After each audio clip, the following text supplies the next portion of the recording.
haddaba inta badan warkeena qaybaha ugu dambeeya waxaynu idinkugu soo gudbinaa wararka caalamka ay wax ka qoraan warbaahinta ee ku saabsan arrimaha la yaab kale ee dunidan kusoo kordha. haddaba yaanyuur ayaa lagu soo waramayaa ku sugan wadanka Jarmalka inay leedahay shaqaale tiradoodu ay gaarayaan ilaa 100 qof oo iyada u shaqeynaya.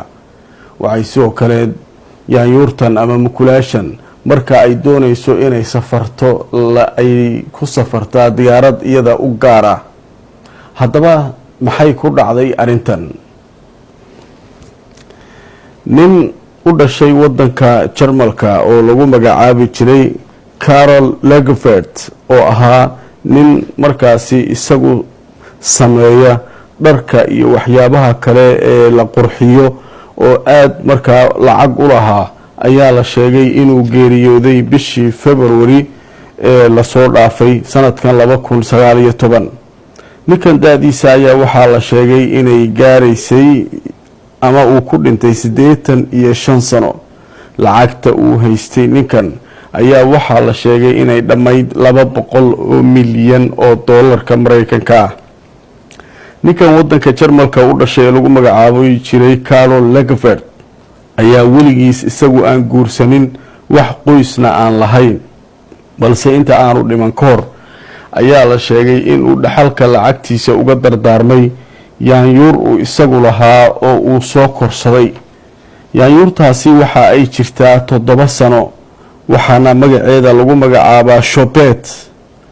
waxa ay leedahay bog Instagram-ka oo isagu u sameeyay oo ay ku jiraan 230,000 oo friend ah.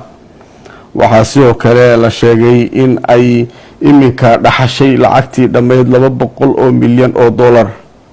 haddaba dowladda Jarmalka iyadoo ka duulaysa dardaaranka ninka lacagta iska lahaa ayaa waxa ay samaysay in ay shaqaale u qabatay yaanyuurtaasi oo gaaraya ilaa 100 qof kuwaasoo ka shaqeynaya guriga, cuntada iyo weliba adeegyada kale ee iyadu ay u baahan tahay yaanyuurta ayaa la sheegay inay caadiyan hurdada kasoo toosto subaxii 6 iyo barka.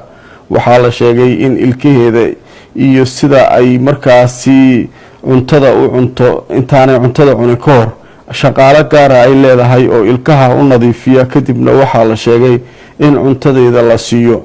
cuntada la siiyo ayaa waxa ay yihiin inta badan cuntada laga keeno dhinaca badda malayga salamoonka loo yaqaano iyo cunooyin kale oo aad markaa fitamiinkooda loo kordhiyay. shaqaalaha waxaa ku jira qaar ka mid ah dhaqaatiir la sheegay in ay la soconayaan xaaladeeda caafimaad.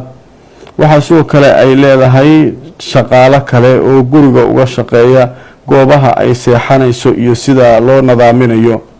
waxay sidoo kale dadka ay aad ula yaabeen marka ay doonayso inay safarto ama shaqaalaheedu ay u gartaan inay safriyaan oo ay dalxiis u kaxeeyaan in lagu qaado diyaarad gaar ah oo iyadoo iminka ay leedahay.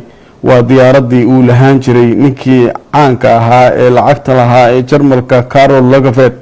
waxaana ay yaanyuurta ku duushaa diyaaraddaasi keligeed iyadoo diyaaraddu ay leedahay shaqaale gaar ah, cunadana loogu keenayo meesheeda.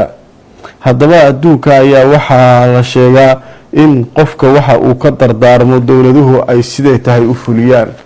haddaba yaanyuurtan ayaa la sheegay in iminka ay tahay midda ugu hantida badan inta la ogyahay yaanyuuraha dunida ku nool. sidoo kale waxay ka hanti badan tahay dad badan oo dunida ku nool.